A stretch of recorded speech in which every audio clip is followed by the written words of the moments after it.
Hello everybody! Welcome back to the Joshcast, the podcast that is not dead and still hosted by a Josh. I am your host, Josh. That's right, I am back, and as you can probably tell from the title and thumbnail, I am reviewing Persona 5 Royal. This is coming out long before the series comes to an end on the channel, but I finished the series. It's all recorded, it's done, it's edited, and every episode from whatever episode came out today to the finale, which is episode 91, it's all done. So I finished the game, and I want to have a podcast where I make my thoughts. I was gonna put together like a proper video. I guess not proper, that's not the best word for it, but a video with like gameplay footage and whatnot while I do my review.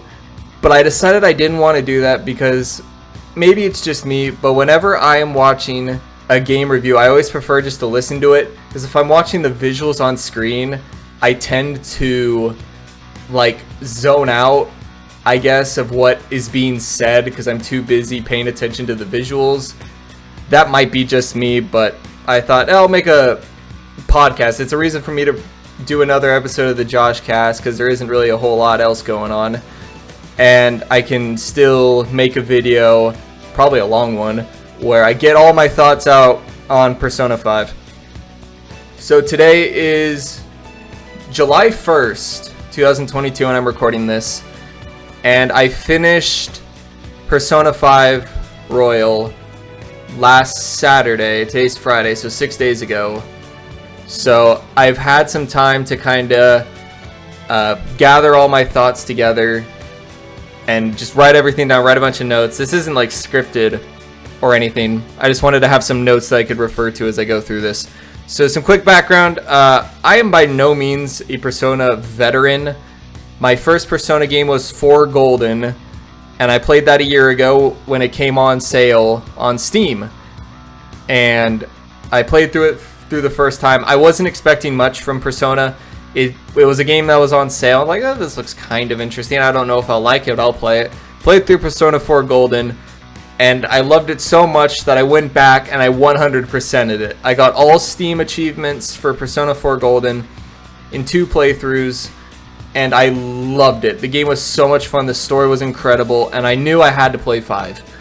So I waited, and I finally picked up Persona 5 Royal, and I played it, and I recorded it, and it's done. So I'm by no means a Persona expert. In fact, I'm pretty bad at it. I would say I'm not very good, but you know, I ran through the game on, I think it was normal difficulty, but you know, I'm learning.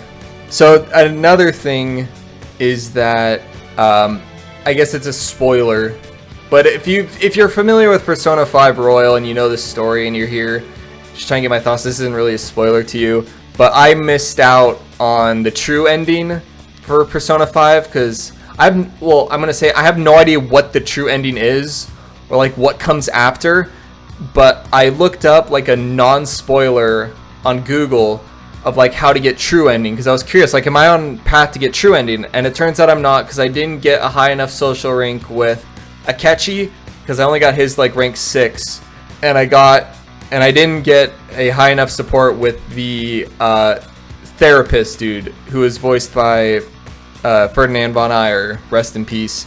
So I only got the normal ending, and I have seen one of the bad endings. I got the first bad ending where Joker gets a bullet to the head. If you know, you know. I got that one accidentally. The game threw me for a loop. I'll get to that later.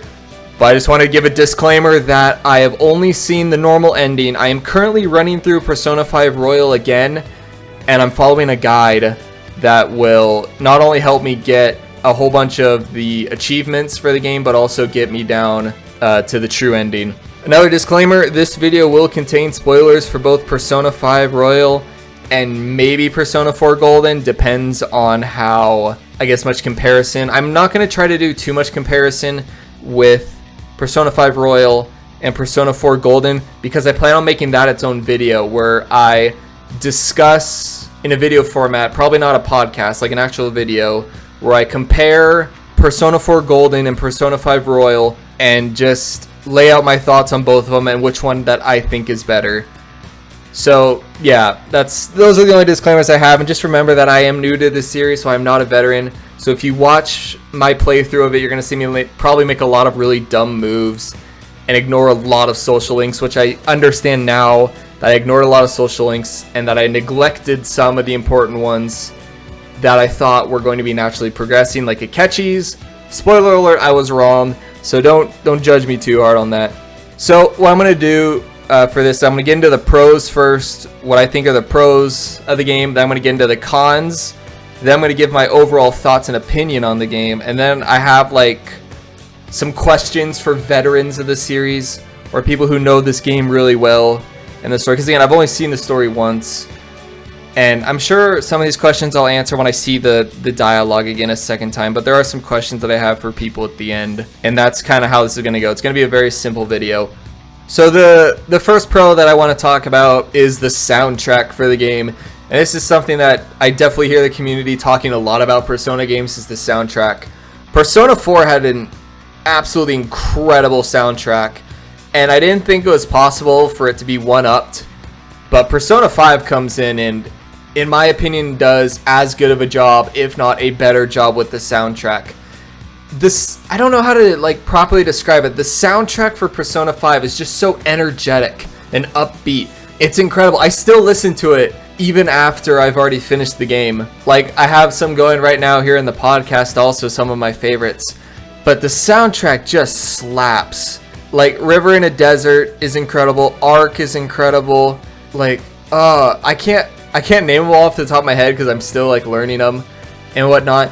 But there are so many good songs in this game, and I found myself in between recordings, like just going back and just listening to certain songs, or just listening to the music that is currently playing between episodes. Like, it's so catchy, and a lot of these songs I listen to every once in a while I'm working or while I'm editing, just because they're such vibes. Like, these songs are so good and they're so catchy to listen to. I love them. They're so good. I don't know what else to say about that. I'm not sure if they're better than Persona 4's. They are for sure as good as 4, but I don't know if I like them more than 4.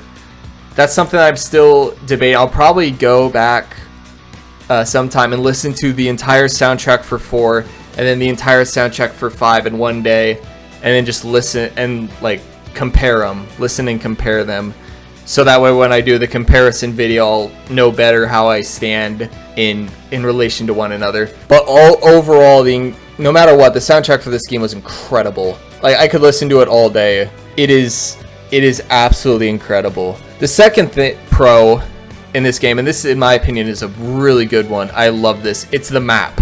So the map is huge in this game. Like, it's not just one or two areas where you can kind of freely explore and hang out with people at. There's like over a dozen areas.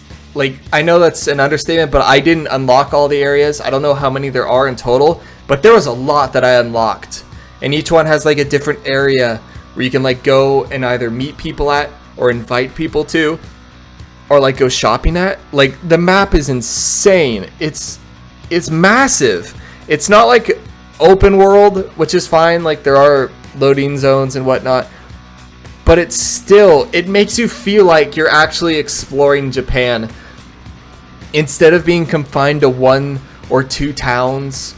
You have like all these various towns, and they have like fares that you have to pay to travel to them, and there's like different things to do in each one, so they don't all feel the same, and they're so like distinctly different from one another, and like design and vibe and whatnot. It's a lot of attention went into these zones, and even like now I don't feel like I fully explored the maps, and I did everything. So that's one thing I'm going to try to do in my second run, is just really see these maps and all these locations, because like it's kind of overwhelming at first just how many areas there are to explore, and you're trying to find ways to like hang out with everybody in the game, and everybody has like their own favorite spots. I remember that now. Everybody has like their own favorite spots they like to hang out at, and yeah, there's just so much to do with them. And I found myself during the playthrough like forgetting where everything was. Kind of like you would in like a new city that you're in. You're like, oh, where was this store again? Do I have to go here? Where is it? Like it's like that. And I love that feeling where there's just almost too much to explore, where it gets kind of overwhelming. And I'm really excited to explore it all again in my second playthrough and just learn even more, because I know I missed something. I know I missed a lot. Like I didn't max out every social link, so I'm probably gonna find new confidants. I'm probably gonna find new stories that I forgot about.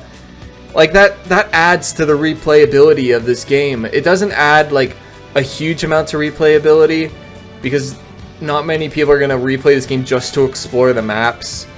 But for me, it's another reason to replay this game, just because I know I want to go and figure out what all I missed. And I'm super excited for that. So the third pro of this game is the palaces, or dungeons, however you want to call them. The game calls them palaces, so I'm going to refer to them as palaces. But if I say dungeons, just know that I mean palaces.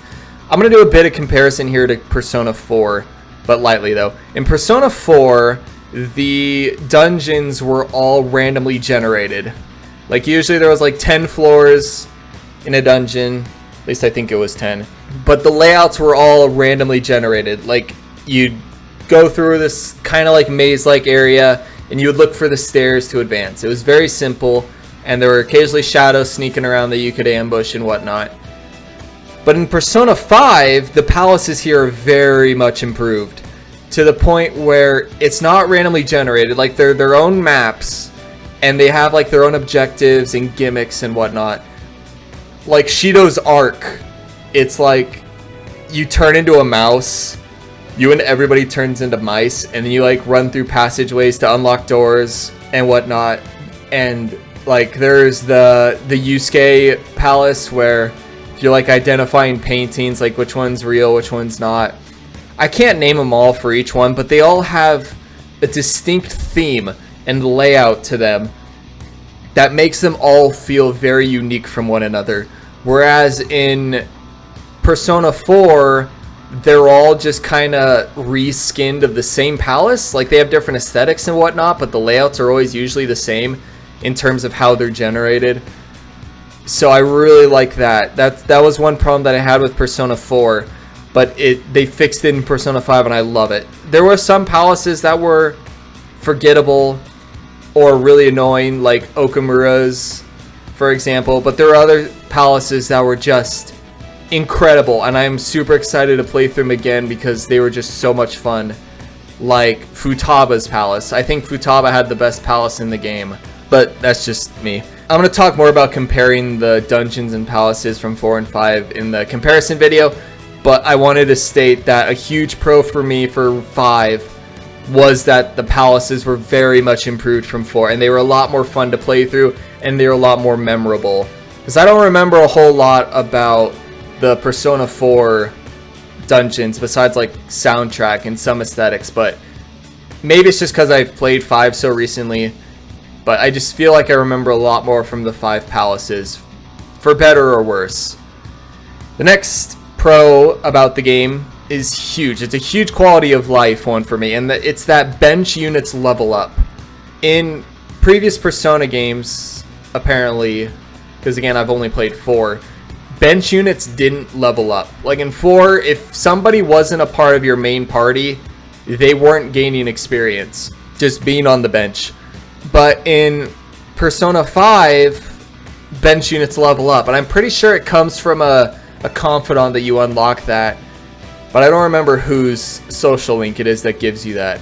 But either way, it is very nice, because some units are going to be better in palaces than others. Like, for example, Okumura's palace, Haru, when you recruit her, like, I don't think it's possible to beat Okumura's palace without Haru.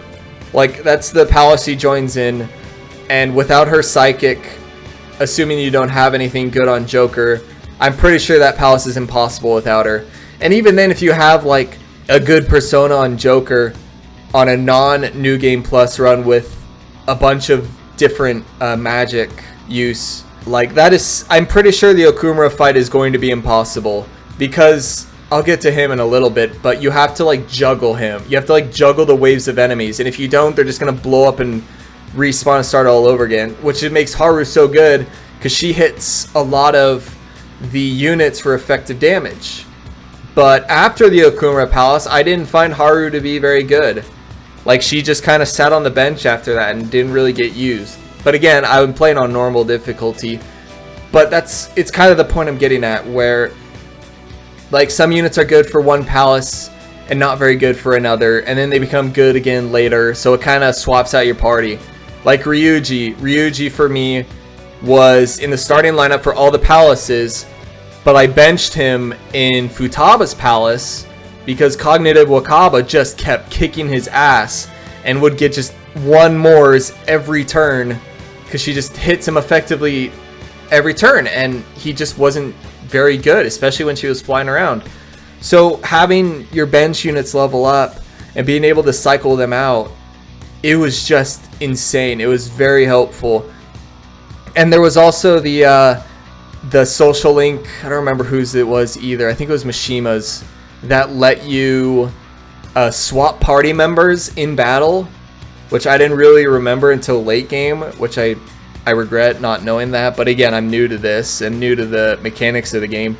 But there is a lot of quality of life improvements to this game that made it very enjoyable to play. Not saying that Persona 4 wasn't enjoyable to play, but Persona 5 had a lot of quality of life changes through the social links that not only rewarded you for completing more social links, but also would make your life easier just on a general basis, which is very, very nice. I hope that never goes away. I hope bench units can always level up, because like it makes sense, right? Because they're technically all in the palace with you. They're just kind of following behind, as the game put it. I don't know, it's kind of stated early on and I don't remember exactly what it is, but I remember they said that.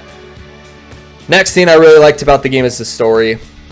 The one thing that I heard, so I haven't looked up like any spoilers still for True Ending. I have no idea what happens past the normal ending, or neutral ending as some people call it.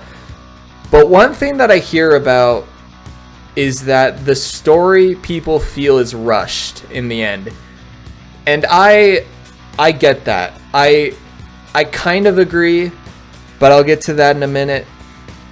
But what I want to say is that the story was still very, very enjoyable. It was a solid story. There were some big issues that I had with it that I'll get to in a little bit. But overall, it was a very engaging story. The cast was very good. And I found myself getting in, caught up in the story. There were some good parts. Again, there were some bad parts. But when the game, hit, when its story points hit, it hit hard. There was some really good moments. Especially, again, Futaba'S Palace. But I'll talk about that in a minute. But yeah, all in all, story was very good. It's gonna seem like I'm gonna be ranting on the story and pointing out the big issues that I have with it. But I don't want that to take away from the fact that I felt the story was very good. Very enjoyable. And it's definitely a reason why I enjoy playing Persona. Because that was what got me hooked on Persona 4 was the story. I enjoyed the story more than I liked the gameplay. Not to say I didn't like the gameplay. But I can now say for sure that the main thing that I enjoy most about the Persona games is the stories, which is why I'm fine playing on lower difficulties on it, because again, I'm just here mainly for the story, but the gameplay is also fine. It's fun.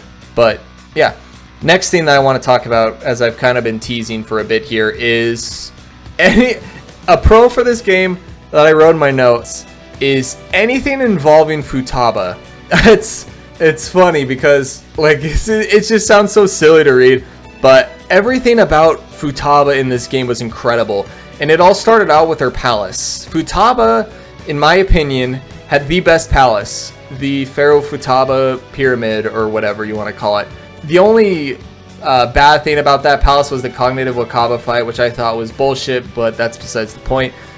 But in the Futaba Palace, you get to learn just how heartbreaking her story really is. You're led to believe that Futaba was a neglected child who was hated by her mother, and didn't have a father figure in her life. And you feel really bad for her, but then you realize that Futaba was like approached by the people covering up Wakaba's murder, and like told her like, hey, it's your fault your mother died, she never loved you. And it just fucked Futaba up to the point where she just became a social recluse, a shut-in, and just was very fearful of the world around her. And it was really heartbreaking. But another thing about that palace was the palace itself. You know, aesthetically it was very well designed. I think it was the best designed palace. I think it was the most fun to play through. Maybe it's just because I'm a big fan of like Egyptian stuff and whatnot. But everything about Futaba's palace was incredible. And I think Futaba had the best, I don't know how to say this, like shadow. But not everybody had their shadow in their palace. But I really like what they did with Pharaoh Futaba. And they did something new with it where the shadow was actually like consoling Futaba. Like when Futaba entered her own palace, she was like freaking out when she was shown the paintings. And her shadow was like, hey, are these like what actually happened? Or are these memories that you fabricated and have been convincing yourself of? And the shadow Futaba was like consoling her, like, hey, this isn't real. Like, you gotta move on from this. Like, this isn't what happened. She loved you. Like, your mother loved you. And then Futaba like gets her persona and she awakens to her power and whatnot. And I find myself wishing that every other palace in this game was like that. And I'll talk about more of how shadows were handled in the comparison video from 4 and 5. But I wish everybody kind of had their encounter with their own shadow. Because here in 5, it just kind of feels like everybody is just kind of handed their persona. Like something happens, they get fired up, and then you hear the I am thou, thou art I, and then they get their persona and they whoop some ass. But Futaba actually felt like she accepted her other half and came to terms with it and got her persona that way. Maybe I feel that way just because, again, 4 was my first Persona game, but I just wish that the other characters got their personas kind of like Futaba, where not only do they face their other half, but they also reveal more about them as characters to you as the player early, instead of you just having to go on this character arc with them in their social links. And there's nothing wrong with that. I just wish there was more depth to it, so where you gotta see like more sides to a character besides what is just shown in their arc in their social link. So anything involving Futaba in this game I thought was very well designed. She is hands down my favorite character in this game, and she is best girl to me in this game. Don't at me, don't even try to question it. Futaba is best girl. I hear a lot that Makoto is like a fan favorite. I have no idea how people like Makoto. I think Makoto is a really bland character. Like, who would want to date a girl like Makoto where they're super uptight and they rarely have any like will of their own? They just do what they're told, because that's like her whole character arc, is that she lived her life like always being told what to do by adults before like starting to live her own life, which is fine. I mean, I really liked her character arc. Like, she grew on me for sure, but she was definitely like worst girl to me, because like, who wants to date a girl that uptight? Like, what's the fun in that? The next thing I wanted to talk about is Ryuji. Ryuji for me is a very good point in this game. I really liked Yosuke in Persona 4, but I really like Ryuji. I think I'd argue that Ryuji is better than Yosuke, but I need to play through Persona 4 again, so for the comparison video, so maybe I'll know more then. But I really liked Ryuji. Ryuji's just that friend that we all need in our lives. Like, Ryuji, for me, I guess one reason I really liked him was because he reminded me a lot of Kanji from Persona 4, because Kanji in Persona 4 is my favorite character in Persona. Like, any character in Persona 4 and 5 combined, Kanji is hands down my favorite character. But I'll probably talk more about him in the comparison video. But I really liked Ryuji just because he kind of gave me Kanji vibes. And he's just that that really loyal friend to Joker, and he really, for me, got me like really involved early in the game, because like, oh, here's this friend character that people don't really understand, and he's kind of like you, where everybody just kind of judges him for something that's bullshit, and nobody ever like really gets to know the real him. So while Futaba and Ryuji are like the only characters that I have listed in the pros, that doesn't mean I don't like any of the other characters. I thought the cast of Persona 5 was very good. They were all very good characters, and I wish that I guess developed their social links more, and assumed that, well, because I assumed that some of them, like Akechi's, would be like naturally progressing as the game moved along, but that wasn't the case. So I did miss out on some social links. I did max out. Well, who didn't I max out? In terms of the main group, because I know I missed out on a lot of social links outside of the main group, but the ones that I didn't max out was Yusuke, who I got to rank 9, and Haru, who I only got to rank 4, because I thought her social link was going to start naturally, but it didn't, and by the time I realized that, I was already in late game and didn't realize it, so I didn't get to see much of her arc. But those two are the only ones I didn't develop, and I wish I'd gotten to finish Yusuke's and then see Haru's all the way through, but I got a good general impression and knowledge of the group, I guess, for lack of a better term. But it doesn't mean that I didn't like the group. I really liked the group. In fact, Yusuke is probably my third favorite character in the game, behind Futaba and Ryuji. But Ryuji, for me, is just further ahead just because he's that loyal friend that we all have in our life. And Futaba is number 1 just because she has, in my opinion, the best character arc, and she's best girl. Like, you can't deny that. Like, you can deny that Futaba is best girl because we all have our preferences, but I don't think anyone could deny that Futaba has the best character arc. Like, I haven't looked up like other people's thoughts of this game just because I'm running my own thoughts here first, and I want to have a non-biased opinion on this game. But I don't know how anyone could deny that Futaba doesn't have the best character arc. Like, she is hands down the best written character in this game. The final main pro of this game, and just for clarity or to avoid confusion, just because this is the final pro doesn't mean that anything that I didn't list here as a pro doesn't mean I didn't like it in the game. Like, I'm sure I'm going to finish this and immediately recall like something else that I liked about this game. And if that's the case, I'll include it in the comparison video. But yeah, there's so much to this game. Like, oh, like another one, here's a bonus pro, is that the attention to detail. Like, this game is so much detail. Like, this game just bleeds detail. Like, from like the paint that splatters when you run on the floor, to Morgana kind of chilling in the background doing his own thing when you're like doing a social link or working and whatnot, to like other characters like being involved in the background at school. Like, early game, every once in a while you'll see Makoto walking around, you'll see Haru walking around, like just kind of doing their own thing. Like, it really feels like you're in a city, like, because there's like NPCs that kind of move around on their own, do their own thing, like board the subway and whatnot. Like, it feels like you're actually walking around a living, breathing city, and I love that. Even though a lot of the people don't have faces, you don't really realize it a whole lot. It doesn't stick out because it just fits so well with the theme of the game, I guess, and the detail everywhere. It all just blends together so well and just makes you feel like you're actually just exploring a city instead of having just a bunch of people like occasionally standing around. Like, there's going to be areas in the game that are busier than others. There's going to be areas of the game that are quieter than others.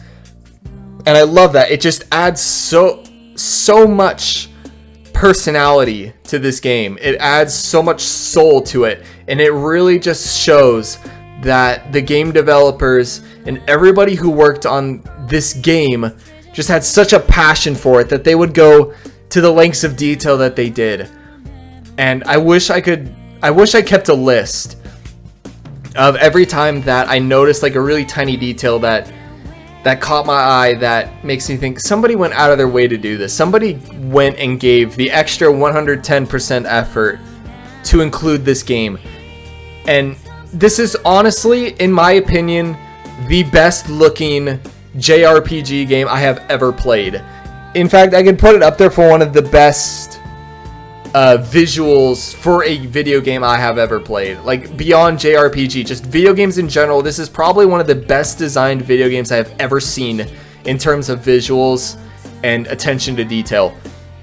Like, nobody in their right mind will deny it. If I ever see a review of Persona 5 where somebody is like, this game doesn't look very good, this visually is not very pleasing, like, their opinion is immediately invalid. Like, it doesn't matter. Like, if you think Persona 5 doesn't look good, your opinion's invalid.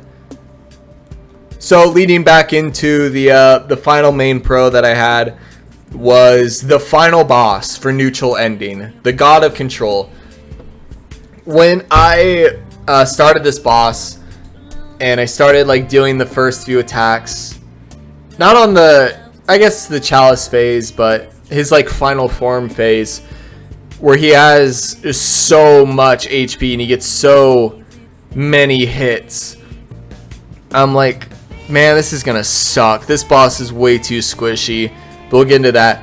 And it turns out that the God of Control has like 15,000 HP, I think it was.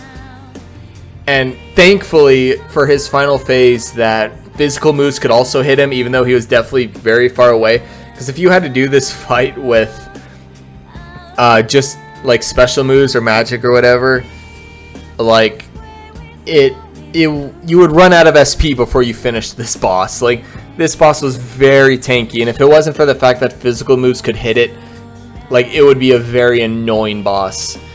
But thankfully physical moves could hit.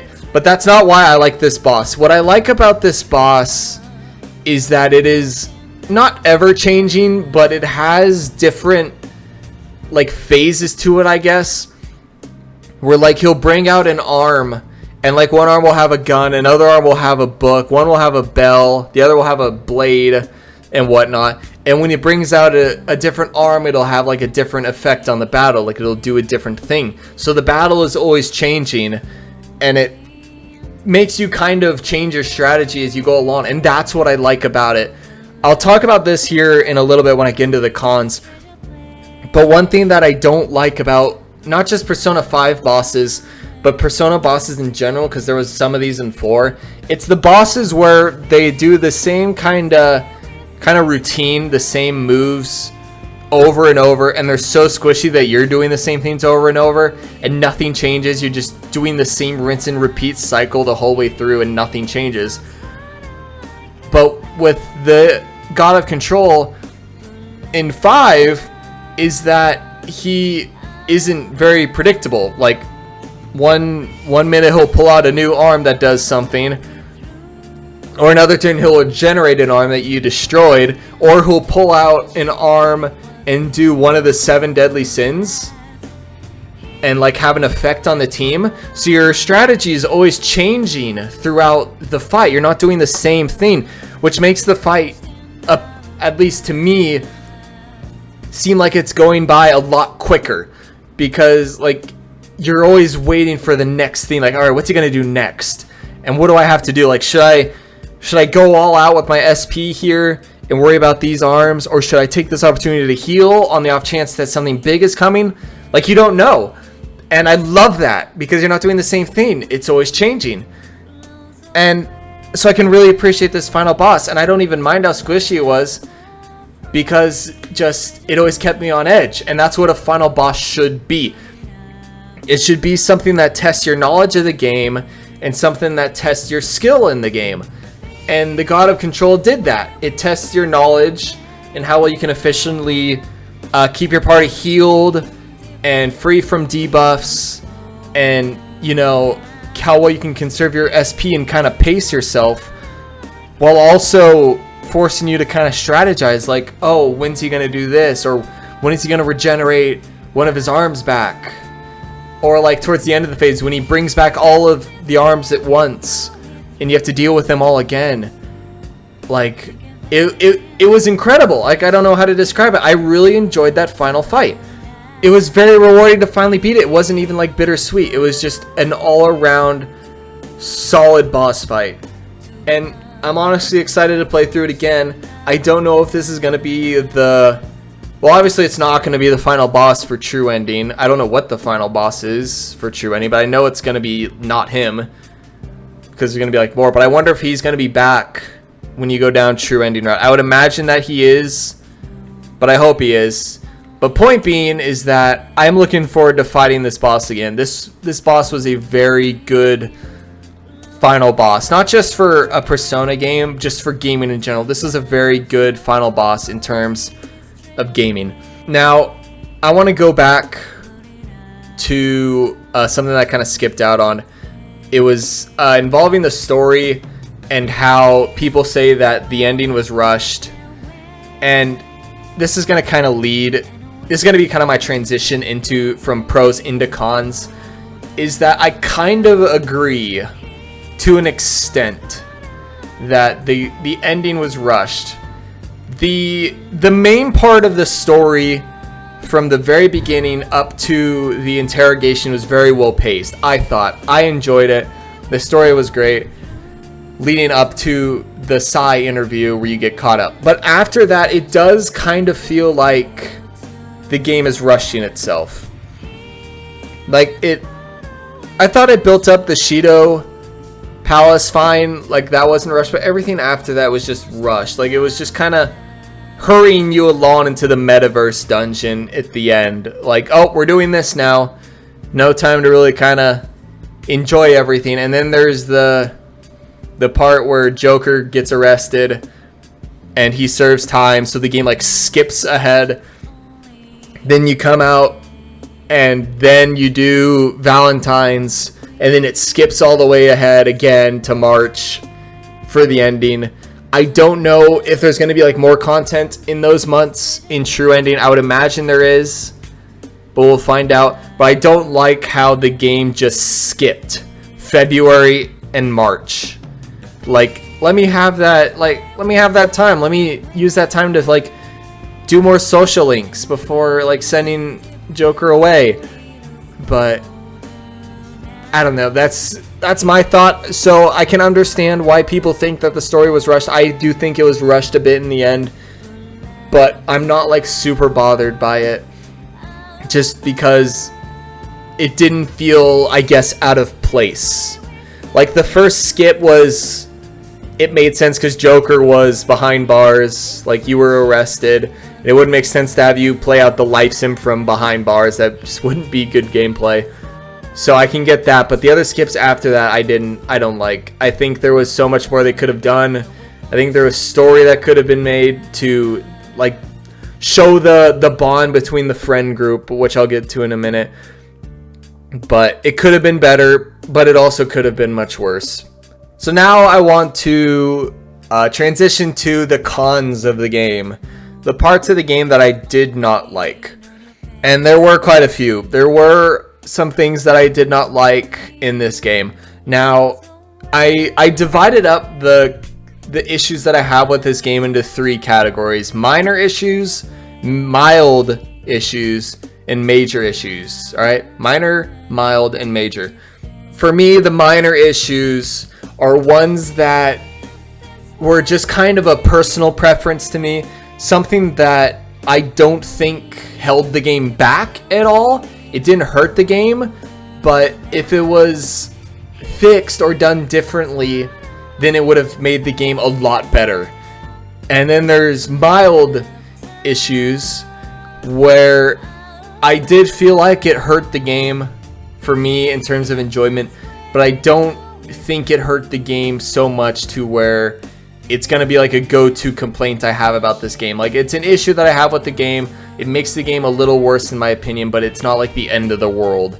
Like, the game would still be enjoyable with or without it. And then lastly, the major issues, which as it sounds are my biggest issues with the games. These ones that I think hold the game back from being I guess a quote-unquote perfect game in my opinion. But these are my biggest complaints with the game. Something that I wish was fixed, something that I wish was done differently. and that the game, I think, is worse off for having it than if they had done something differently. And it'll make sense when I get into it. So I'm going to start with the minor issues, the issues that, in my opinion, don't have an effect on the game, but would have been nice if they were different. The first one is that I felt like this game did not have enough voice acting. One thing that I feel like should be a standard for the gaming industry right now is full voice acting. You know, I saw it in Fire Emblem Three Houses, where that game was, I'd say, like 90% voice acted, and the only time it wasn't voice acted was like NPC dialogue, and even then most of the NPCs were voice acted also. And that, it makes the game a lot more enjoyable because you can kind of just sit back and enjoy the story a lot more when it's fully voice acted instead of when you're having to read. And as somebody who played through this game and read all the dialogue, it could get a bit annoying to read all the time. But the biggest reason why this is a minor issue for me is just that this game has such an incredible cast of voice actors and actresses. Like, this is such a talented cast. I just want to hear more of them. Like, I could not get enough of the voice acting. It was very well voice acted, which is another pro for the game, is the voice actors. It was very well done, very well written, very well voiced, I thought. And I wanted to hear more of it. And so to hear that a lot of this game is not voice acted is just disappointing. Like, I mean, at least they voice acted the final rank of every social link, and they voice acted the main plots of the story. But everything to the side or anything like filler in between main plot points was not voice acted, and I didn't like that. I felt like it was a cut corner in a sense for the game's developing, but I get that voice acting takes a lot of work, it takes a lot of time, there's a lot of effort that goes into it. So I get that, which is why it's only a minor issue. Because again, the game isn't worse off for how little voice acting is actually in this game, but it would have been way better off had it, you know, had full voice acting. And I hope Persona 6, whenever it's announced and whenever it comes out, is fully voice acted. I think that should be just a standard for gaming now, but that's my opinion. And again, it's a minor issue, so it's not a big deal to me. The second minor issue that I have with this game, I debated making this a mild issue or a minor issue, but I made a different issue that I have with this game that I'll get to in a little bit, a major issue in exchange for making this a minor issue. And my issue is that this game has a lot of Ryuji hate for absolutely no reason at all. I don't get it. Like, it doesn't make sense. Like, Ryuji will just have like an idea, he'll say something, and then everyone's like, Ryuji, you're such a fucking idiot. Like, what the hell, man? Like, shut up, Ryuji. Or like the biggest example I can think of was at the end of Shido's palace. Like, Ryuji like risks his life to save the group from dying, and then they leave the metaverse, and they think that Ryuji died, that he didn't survive the explosion, and everybody starts getting like really sad, like everybody starts crying, and they're like, Ryuji's dead, no, and whatnot. But then Ryuji comes back like 30 seconds later. He's like, hey guys, what's going on?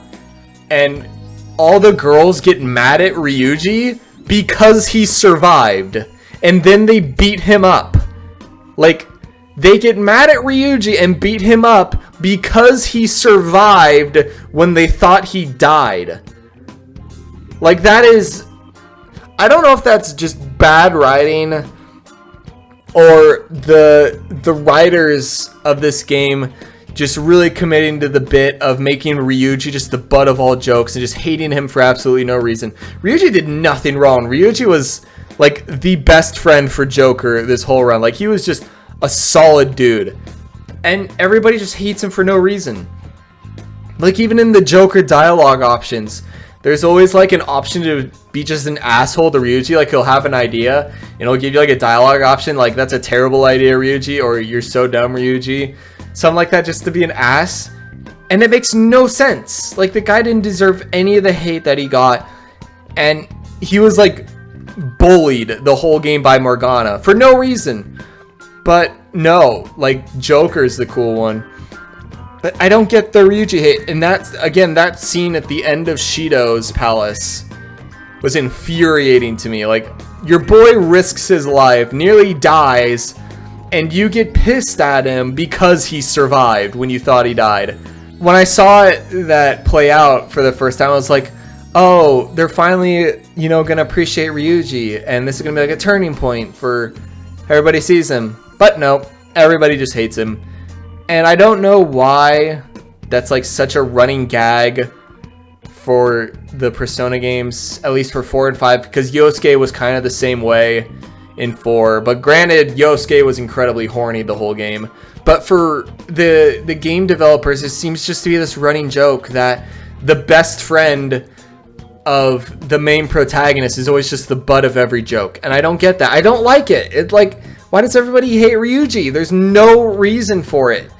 He's done nothing to deserve it. Like, everybody else gets treated with respect, but Ryuji, no, he has to be the one who gets all the abuse, which I think is bullshit. But it's still a minor issue to me, just because the game was still enjoyable even with it, but the game for sure would have been better without it. The final minor issue that I have with this game, and I call it a minor issue, but it's more like a missed opportunity to me. And I debated even putting it as a con just because it's like so new. But what I'm referring to is the physical and metaverse relationship, like the physical world and the metaverse. And what I mean is in Yusuke's palace, or Madarame's palace, there's that door, right? And in order to get the door open in the metaverse, you had to get the door open in the physical world, and then get the palace person to acknowledge it, so it changes his or her cognition of it. And then it happens again in Futaba'S palace, where you have to get Futaba to let you into her room and like accept you in there and whatnot for that door to open in her palace. And the reason this is a minor issue is not because of that mechanic to begin with, is that it's underutilized.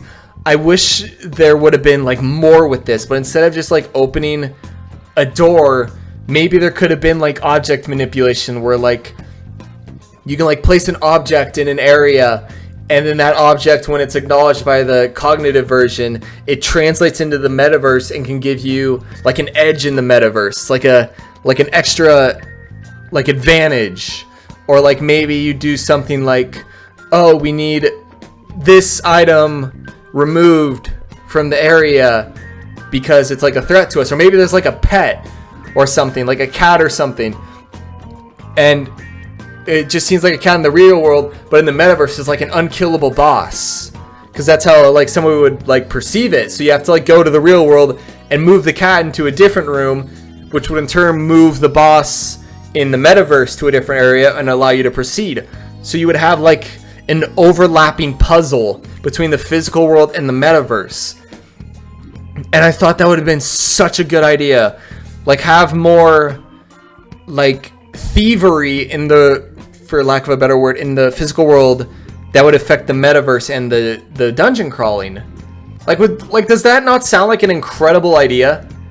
Like, that is such a good idea to me, and I really hope that they expand upon this idea in Persona 6. They take what they did right in the palaces with set layouts and some sort of a physical metaverse relationship and expand upon it in 6. I hope they do that. Which is why this is only a minor issue. It's not, again, it's not that they did it. It's that they didn't, in my opinion, do enough with it. I wanted to see more. I wanted to see these puzzles get fleshed out more, so you can have like a group designated to do something in the physical world the same time you're in the metaverse. Like, what I mean is you have like a group in the physical world doing something while the group is simultaneously in the metaverse, kind of like with Yosuke's palace, where Joker and Ryuji are waiting inside the palace for An and Morgana to open the door, and as soon as Madarame acknowledges it, the door opens in the palace, and Joker and Ryuji can just get through. Like, more of that. Like, it was just not a missed opportunity, but there was so much more that this could be expanded on. And I get, like, there's time restraints and whatnot, but honestly, this, like, is a really optimistic con for me. Like, it just makes me wonder, like, what are they gonna do to improve palaces and dungeons in Persona 6? Like, this, it's a con for me, but it makes me super hopeful, and I love that.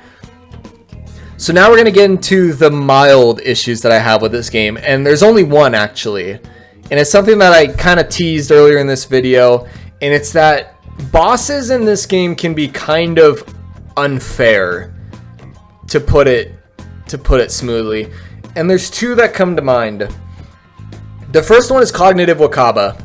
I did not like her fight because she is just a special skill magic tank, and physical skills can't hit her while she's flying. She doesn't have very good physical defense, so when Futaba downs her and you can actually lay physical hits on her, they do a lot more.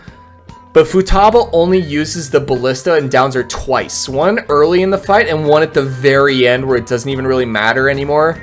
And I don't like that because Wakaba does the same moves over and over. Like, she has like the same moves that she goes for, and she's just flying around the whole time. So you're stuck in this endless loop of just doing the same SP moves, running low on SP, healing, maybe do some damage, heal, do some damage, heal, in that endless cycle. And she's so spongy that the fight just drags on forever. And I'm playing this game on normal mode, and I know that on the higher difficulties the bosses get spongier, like they get more HP, which I couldn't imagine.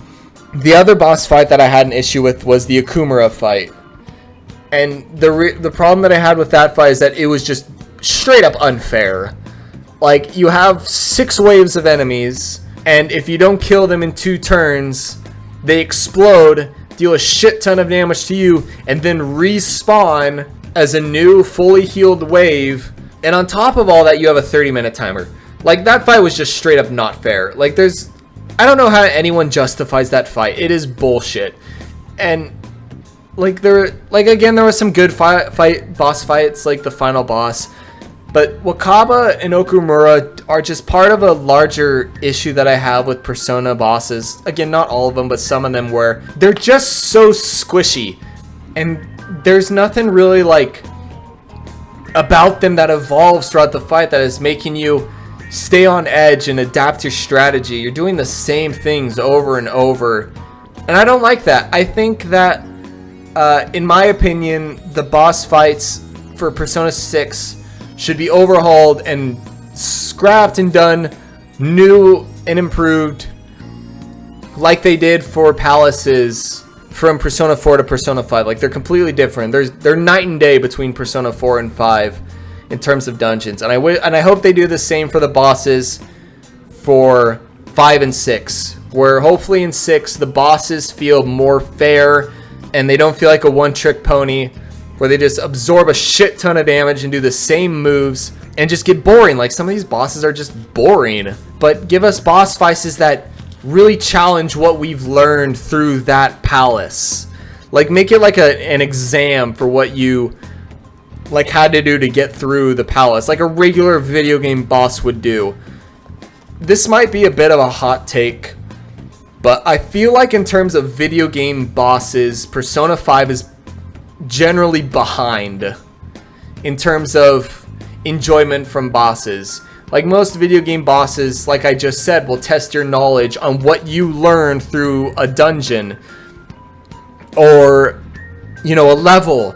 But they don't do that in Persona 5. You're gonna fight the bosses the same way with the same overall general bare bones strategy as you do for all boss fights, and there's no like change between them, with the exception of like the final boss in 5. Like, again, there's some exceptions in every game, I know, but I'm speaking on just the overall trend. I wish that bosses were better and more enjoyable to play. And again, this is just a mild issue, it's not severe. But speaking of major issues with this game, this might be a bit of a hot take, or hot takes, because I have 3 major issues with this game. And I'm really curious to know what other veterans or people more experienced with Persona 5 than I am think about it. But the first major issue that I have with this game is that it tends to borrow plot and character traits from Persona 4. I'm going to talk more about this in my comparison video, but it just seems to borrow character tropes from Persona 4, where I feel like I've seen some of these characters before. Like, you have Akechi, the teenage detective, who's basically the Naoto of this game, the evil Naoto, who is a teenage detective prodigy who doesn't feel like they're respected in their field, and they want to, you know, push themselves along. They want to be acknowledged. They want to be respected. You have Ryuji, who is basically kanji in this game, which isn't a bad thing by any means. And you have An, who is kind of like Yukiko, and kind of like Rise in a way, the same kind of trends, but you get what I mean? Like, when you see these characters and you see kind of the issues that some of them have, you really realize that it's borrowing a lot from Persona 4. But that's not my biggest issue with borrowing from 4. The real one is the God of Control. Like, it's just I can't remember the guy's name from 4, but it's the giant eyeball dude. Again, I can't remember his name, but it's the same plot. Like, exactly the same. With the metaverse and the fog from 4 and 5 respectively. Like, in Persona 4, the eye dude is like, I am spreading the fog to the real world, to your human world, because humans don't want, like, to make decisions, I guess. They want to have no free will. They want to have everything set in stone for them.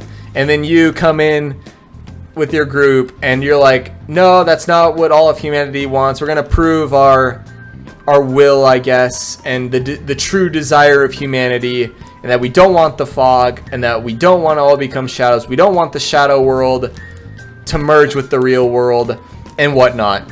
And then comes Persona 5, and it's the same damn thing. Instead of the shadow world, it's the metaverse. And it's the same thing. I shit you not. The God of Control, the Chalice, he's like, I'm going to merge the metaverse and the real world because humans don't want that free will. They want everything to be laid out for them. And then you come in with your group and you're like, that's not what we want. Like, that's not humanity's true desire. Like, don't speak for us. It's the same thing. It's the same plot point. And when the Metaverse Palace, like, really thickened with the plot, like, when you start talking to the Chalice and you, like, he's giving you all this exposition, it really just took everything away from me for that. Like, really, all of this, you tell a different story of how personas and whatnot all work, and you have the Igor twist, which I really liked, by the way, and you get all of this build up only to find that it's the same damn main point as Persona 4. And that, it didn't ruin the game for me, but it definitely took a lot out of the game for me, because, like, I felt like I was playing a not cheap version, but another version of Persona 4, and I did not like that at all. Like, did it really have to be human desire again for lack of decision making for humanity? Is that really, you really couldn't come up with anything else? Now, again, I am new to the Persona franchise, so maybe this is like the trend in all Persona games. Maybe this is something they do in all of them. Like, from Persona 1 to 5, the main thing has been human desire and wanting, like, decisions made for them, like what this game and 4 are based off of. Maybe they all are like that, and I just don't know. But even if that's the case, like, why would you want that in a story? Why would you want to read a book that has the same climax and the same ending every time?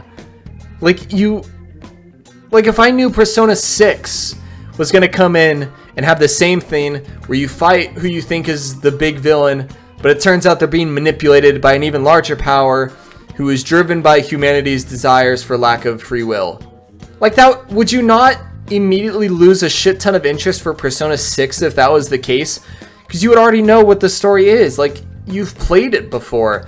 And if this really is the case for the other Persona games, like, why play them besides like gameplay wise? But if you just know that the story is just going to be the same in the end, like you're taking a different road to get to the same destination. Like, that's what it felt like for me. I felt like I was playing Persona 4, but I was just driving down a different road in the city to get to the same Arby's or whatever. Like, you know what I mean? Like, does anyone else feel that way? Like, I'm sure if you play Persona 4 primarily for the social simulator or for the gameplay, like if story is not your primary interest in this franchise, I can see why this would not be a big deal for you. But as somebody who really plays these games for the story and to be involved and to really love these characters and go along with them on this journey, like, I don't want to see the same story. That just ruins it for me. Because now, regardless, I'm going to go into Persona 6 wondering, is it going to be the same main plot point as 5 and 4? And that just isn't fun. Like, I don't like that. But again, let me know what your all takes on this are down below. My next major issue, I know this one is going to be a hot take. I'm curious to know, though, what everybody feels about this. And my major issue here is that the main friend group, like the main group, Joker, Ryuji, An, Yusuke, Haru, Futaba, Makoto, all of them, the group, they don't feel like a real friend group. They feel more like co-workers at a job. One thing that I felt like was missing in Persona 5 was like the group just getting together and hanging out a lot. You know, like, I get that there was the event where they like go to the beach and they hang out, which is good, it was good, but it just lacked like scenes like that and events where you feel like the group is really like hanging out and just bantering with one another like real friends do. Whereas most of the group interaction in this game is just them meeting up to talk about like their next assignment or their next palace or their next job. Like, you know what I mean? They feel like coworkers. They don't feel like real friends. I'm going to talk again more about this in the comparison video because this is something that I feel like Persona 4 does better with its friend group. Because in Persona 4, one thing that I hear about a lot that people hate about Golden is that there's so much filler in Persona 4, but I personally don't mind it. I did not mind the filler in Persona 4. In fact, I actually liked it because at the end of the day, that filler showed just that the friend group was actually a group of friends. They had lives with each other outside of the dungeons. They had, you know, plans. They made plans together. They hung out. They bantered. They joked. They teased each other. They felt like real friends. And when you were playing alone as Narukame, you felt like a part of that group. You felt like you were growing and developing with your friend group. And the friend group evolved and changed as Persona 4 progressed. But in Persona 5, you're only really meeting and talking about palaces and meetings. And as members come and join the group, sure, they contribute to the palaces and expeditions. Like, they have their own, like, jobs, quote unquote. But the friend group itself doesn't really change. Like, when the friend group is just Joker, An, and Ryuji, and Morgana, it feels the same as it does at the end of the game when you have everybody in the group. Like, it's still interacting the same. Everybody treats each other like shit, mostly Ryuji though. But they just don't feel like real friends. They just feel like co-workers, just collaborating on a project. Which for me kind of made the ending hit less. Again, I have not seen True Ending. I have not played True Ending. I'm working on getting back there again on my second playthrough right now. But going from the game to normal or neutral ending, it just didn't hit. Like, sure, it was a little sad going around saying goodbye to all your confidants that you maxed out. but it did not hit nearly as hard as it did in Persona 4. Because in Persona 4, you felt like you were actually saying goodbye to your group of friends. Whereas in Persona 5, it just kind of feels like you're leaving a job for a new one, you know? Again, I'm really curious what you all think on my negative takes on this game and what you feel in terms of the friend group and all that. Because I feel like this is going to be something that is a very hot take. I feel like this isn't going to be a popular opinion, but maybe it isn't. I don't know. I haven't looked anything up. But that is just something that I cannot overlook. Even if people are like, oh no, but you remember the beach, they hung out, and oh, there was this and that, and there was this banter and whatnot. And, you know, they had fun, but it will never compare to not just Persona 4, but to like any friend group. It just didn't feel like a real friend group. I don't know how else to put it. And lastly, my final major issue with this game. This is arguably, in my opinion, my biggest issue with the game. And that is the Akechi twist. Now, if you watch my playthrough on this game, as of recording this, the Akechi twist video isn't out yet. But I gave spoiler warnings fair in advance before this video started. But if you've made it this far, odds are you don't care about the game being spoiled, or you already know the game's spoilers. But I did not like the Akechi twist at all.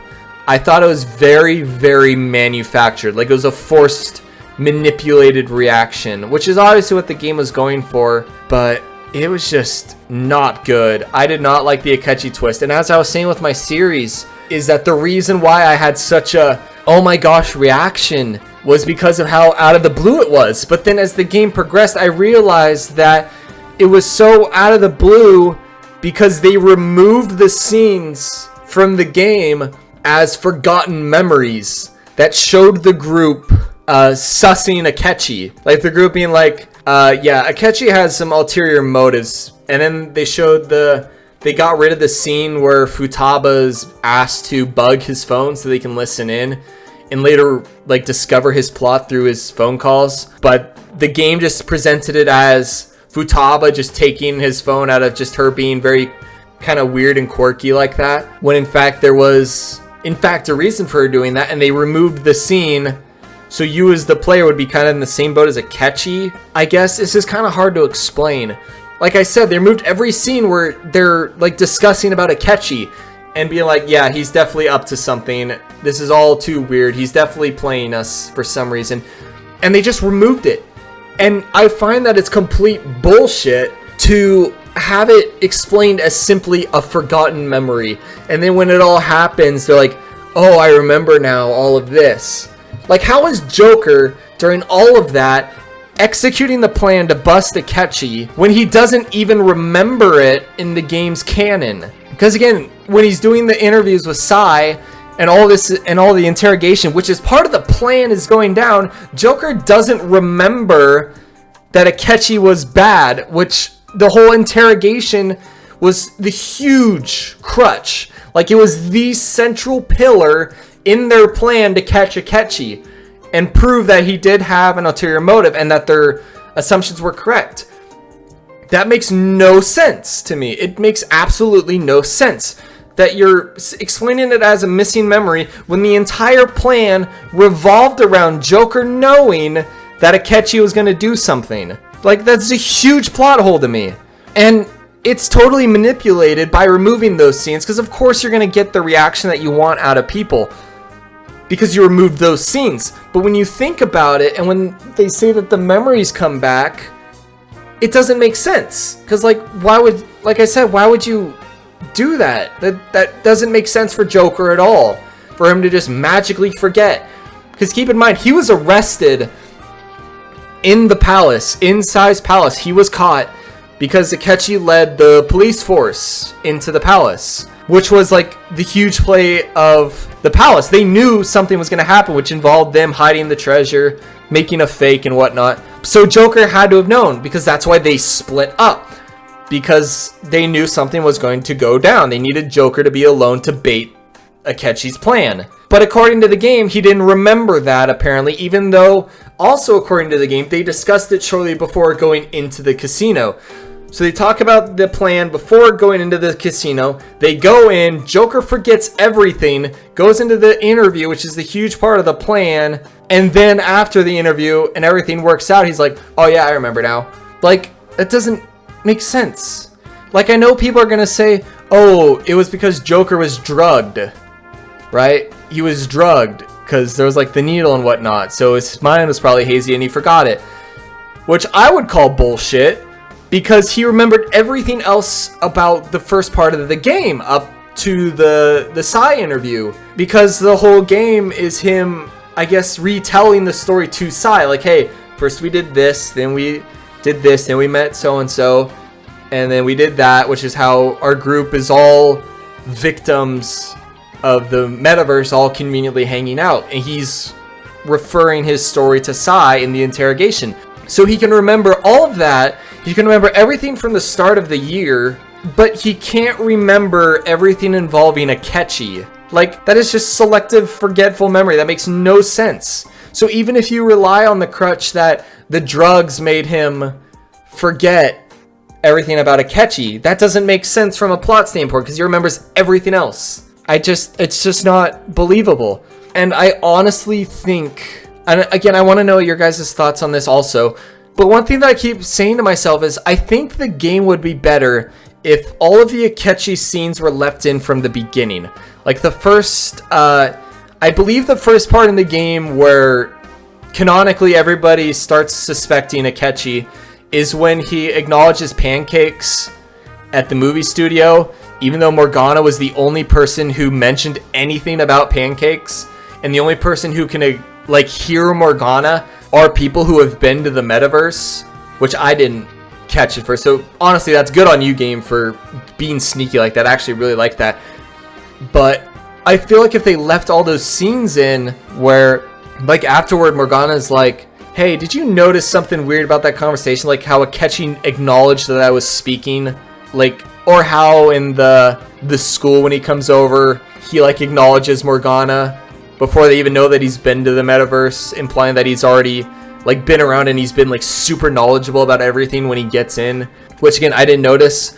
But going back to my point was I feel like this game would be better if they left in those scenes of everybody discussing Akechi and being like, yeah, this guy's up to something. And then you hear like his phone call of him like setting up to stage Joker's suicide and whatnot, going into the palace. Because then not only are you going into the casino trying to steal Psy's heart, but you're also going in knowing that something is gonna happen. Like you have that tense feeling, like you have that intensity, like, okay, shit's about to go down. Like there's so much that's about to happen and we just waiting to spring the trap. Like, would that not make the game better? I think that would make the story better if they just left in all the Akechi stuff. And it would make Psy's Palace a lot better also. Not saying that Psy's Palace was bad, but it would just make it so much better because you would have those added stakes to the palace. And you're like, something's coming. We don't know how it's going to happen, but we know Akechi's going to pull some shit. And he's going to try to stage Joker's suicide, which would make the interviews make more sense because then you know what Joker's headspace was of protecting his friends, because they know the gamble that they're taking. And you and the player would know that also had they kept those scenes in. But they removed those scenes and played it off, I guess, as the drug, making Joker forget only that specific memory, which I already talked about in depth. But you know what I mean? Like, it would have been so much better for the story, in my opinion, if they just left those Akechi scenes in, instead of just removing them and then showing them after the fact for doing that. Because also, if they showed you the Akechi scenes and you went into the interviews when you get caught up, knowing what like was going on and what the plan was, you'd never get that first bad ending where you sell your friends out and then Akechi puts a bullet in your head, right? Which also doesn't make a whole lot of sense, because like, let's think about it. So if you sell out your friends, Akechi kills you, but you're dead. But if you don't sell out your friends, Akechi like kills you, but he doesn't kill you. No, that's not true because he has the phone. Yeah, never mind. Scratch that thought. Because it revolves around Sai trusting Joker to show him the phone. But my point still stands that in my opinion, the Akechi twist was bad. It was not handled right. It was manufactured, and I did not like how the memories were removed. Like that all, I still completely stand with that opinion. The only thing that I take back was the Akechi killing Joker thing, because that kind of makes sense still at the end of Sai's interview regardless, and that wouldn't have really, I guess, changed a whole lot had they include all the Akechi scenes. So I'll scratch that thought entirely. But those are my issues with the game. I know that was a very long rant on that last part, but these are just important, I guess, issues that I have with the game. Something that I feel like other people would agree with, but I don't know. Again, I really want people to let me know what they think about it in the end. And that's one of my questions for the veterans. Do you think the Akechi twist would have been better off had it not been a twist, but something that gradually built up throughout the game that you were expecting? I want to know that. So overall, I still really liked this game. Persona 5 Royal, despite all these cons, I know I just went on a long rant about a bunch of cons, and I didn't really touch too long about a whole lot of the pros, but this was still a very solid game. This is one of my favorite video games I've ever played. It is a very solid game. It has some glaring flaws to it, but it was very enjoyable, and I am very excited to be playing through it again a second time. And Persona 5 all but solidified my opinion that I am a Persona fan. I can say now full-heartedly that I am a Persona fan, and I will definitely be playing Persona 6. And I'll probably play Persona 3 because it's coming to the Switch. And, like, I'm a fan. Like, this game's got me. But this game is still such a great time. And even with all the issues I have with it, doesn't change the fact that I like it. Like, I still love this game. Every game has flaws. Like, there is no perfect game, and there never will be. And even with the glaring issues that I had with this game, this was still a very fun playthrough. I enjoyed it. There's not much more to say. That I highly recommend anybody who hasn't played this game yet, pick it up. Try to remain unspoiled of it, but if you're made it this far, you've already been spoiled. But I highly recommend this game to anybody. This was a very good time, and I'm so excited that this game is going to be coming to PC and Switch and Xbox, and more people are going to be able to experience not just Persona 5, but the Persona franchise as a whole. And I'm excited to play 3 and continue to immerse myself in, I guess, the lore of everything. And I'm excited for what comes next. There are some things that I didn't really talk a whole lot about in this podcast, mainly being the Igor twist and the twins twist, like late game with the God of Control and whatnot. But I'm just going to say I really enjoyed it, and I don't want to talk too much about that just in case somebody does decide to pick this game up. They can figure all those twists out on their own, because in my opinion, that was a twist done right. The Igor twist, without spoiling anything, in my opinion, was a twist done right, and it blew my mind. I can't wait for that episode to air, but yeah, my mind was rocked. Like, that was a twist done right. That should have been the main twist that they kept in this game instead of the Akechi one. But that's just my opinion. Overall, very solid game. Highly recommend it to anybody. And I'm definitely going to be playing this game for a while. I'm going to get some more playthroughs in and just see if I can just see how long it takes me to break the game. I'm going to try to get 100% trophies for this like I did for Persona 4 Golden. And then when this game comes to the PC, I'll probably go for all Steam achievements also. Like, I just enjoy playing this game that much.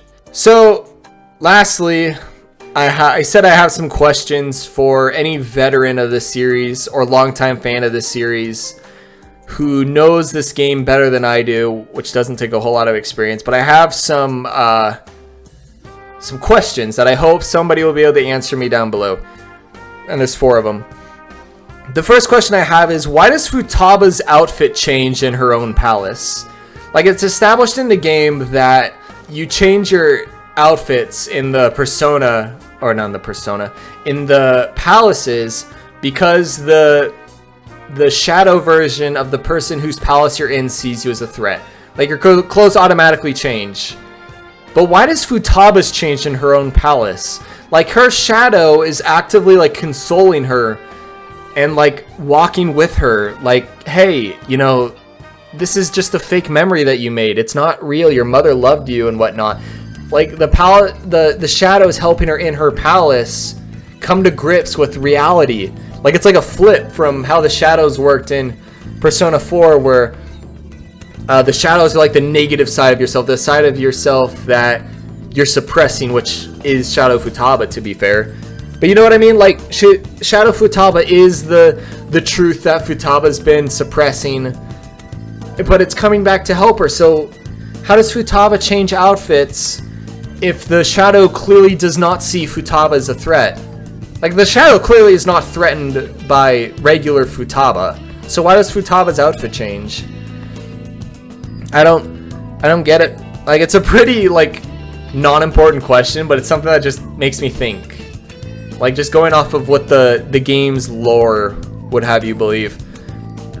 The second question that I have is the Akechi twist, like I already said. Do you think the game would be better off had the Akechi twist not be a twist at all, and they left those scenes in to build the extra hype going into the casino palace? Me personally, I would say yes, but I'm curious what other people think.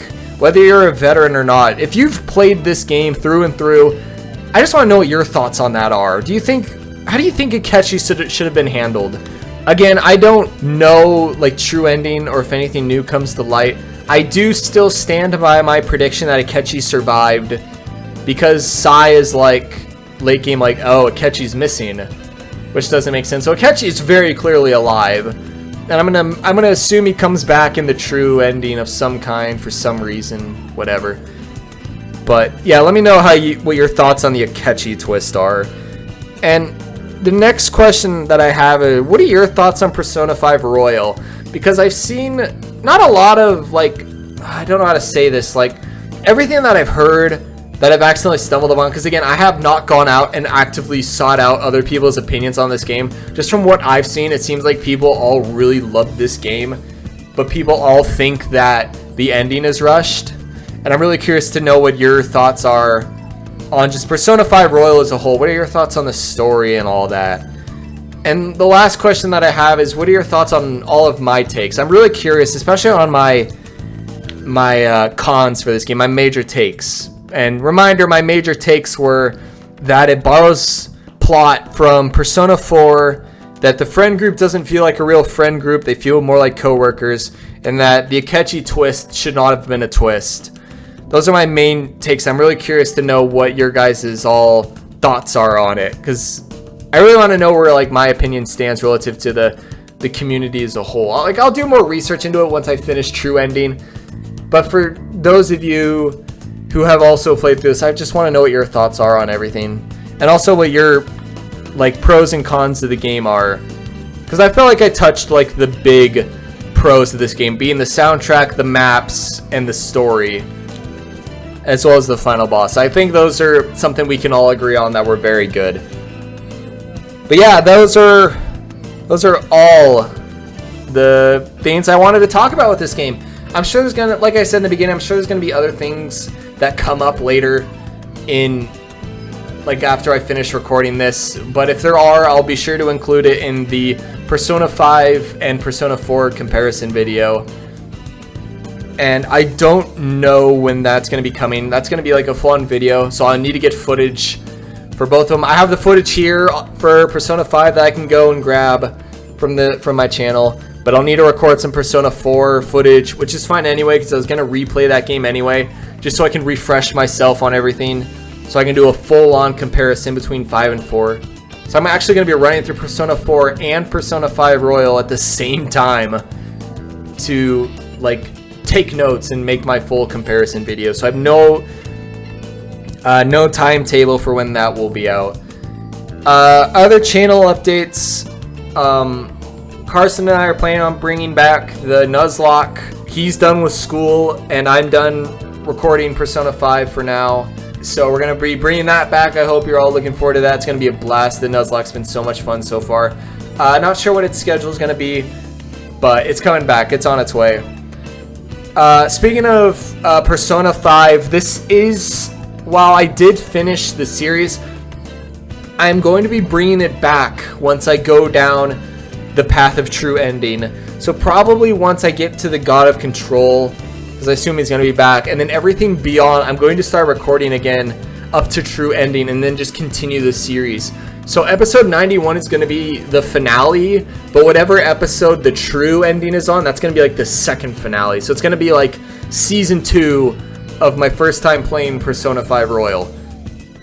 That's coming. I have no idea when that's going to be coming, because again, I have to play through Persona 5 again, and I'm going to be taking my time on this one. I took my time on the first one, but I want to be taking my time also because I'm going for a 100% run, and I'm following a guide on it, so I'm really going to take some time to analyze this game and make a full comparison with 4 and just really enjoy this game so I can get full final thoughts on this game when I get to true endings. But I'm not going to record the whole game because honestly, recording and editing 91 episodes for daily uploads, it was work. It was work. But I enjoyed it though. Like, the series was a lot of fun. I had a blast making it and whatnot. Other videos coming out. I have more montages being worked on. I hope to get montage 2 for episodes 21 through 40 out soon. I just need to get the clips edited together. It's not too big of a project. I just gotta find time in my schedule to do that. And that is all that I have for right now in terms of what's coming to the channel. I don't know what the next Let's Play is going to be on this channel, not counting the Nuzlocke. But it's going to debut after Persona 5 ends, which is going to be in August 13th, I think, is when the series will conclude. August 13th, I think it is.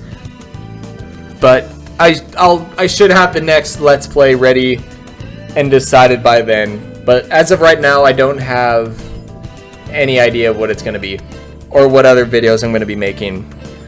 But yeah, that is all I got. To anybody who made it this far in this very long review of Persona 5 Royal, thank you so much for watching, and please let me know what you think down below and what your thoughts of Persona 5 Royal are and how you think it compares to other Persona games, because I'm really curious to know where everybody else stands on this. And I'm really trying to get some involvement going on this channel and try to get some discussion going on these videos.